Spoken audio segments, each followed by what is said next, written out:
यानी इसमें लिखा है 5 से शुरू होने वाली लगातार 10 विषम संख्याओं पर विचार करें।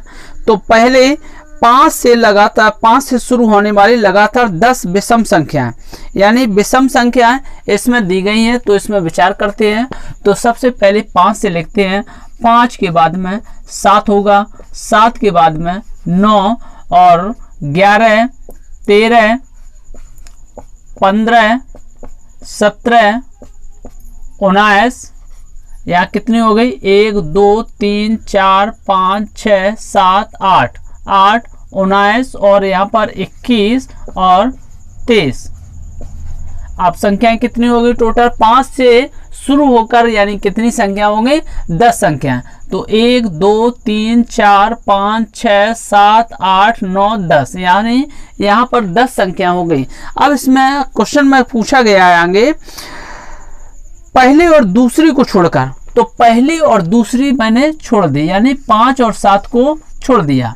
पहली और दूसरी को छोड़कर उनमें से प्रत्येक को 3 से गुणा करें। तो यहाँ पर जो संख्याएं ये दी गई हैं इनमें से प्रत्येक को गुणा करें, प्रत्येक को 3 से गुणा करें। इस प्रकार बनी 10 संख्याओं का औसत क्या होगा। अब देखते हैं यहाँ पर इसमें 3 से सभी में गुणा करते हैं, तो इसका पहले औसत देखते हैं कितना है। यहाँ पर संख्याएं कितनी हैं, 1 2 3 4 5 6 7 8, 8 संख्याएं।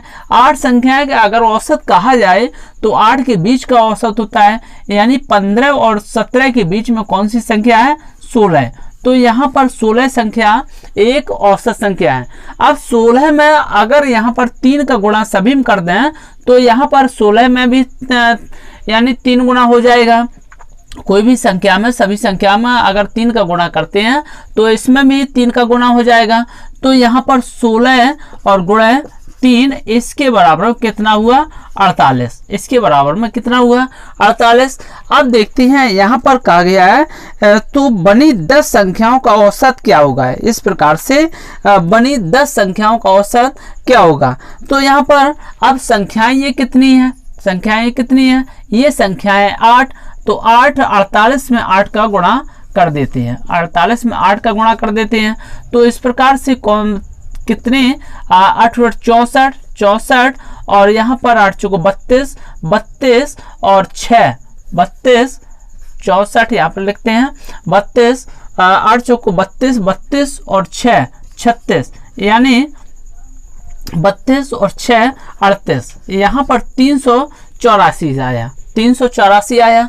अब देखते हैं 384 उसने पूछा है कि यानी 10 संख्याओं का औसत क्या होगा। तो इसमें दो संख्याएं ये हैं, तो 384 प्लस ये दो संख्याएं हैं 5 + 7, तो इसमें 12 को फिर हम ऐड कर देते हैं। तो इसका मतलब कितना हुआ, इसका मतलब हुआ कितना, 2 4 6 और 8 1 9 और 3 396। अब इसमें पूछा गया कि औसत कितना है। तो औसत यहाँ पर कितना है, 10 संख्या है टोटल, तो 10 का हम भाग कर देते हैं तो बराबर कितना हुआ, 39.6, 39.6। और 39.6 कौन से ऑप्शन में है आपके, यानी 39.6 ए ऑप्शन में दिया गया है, जो आपका राइट आंसर है।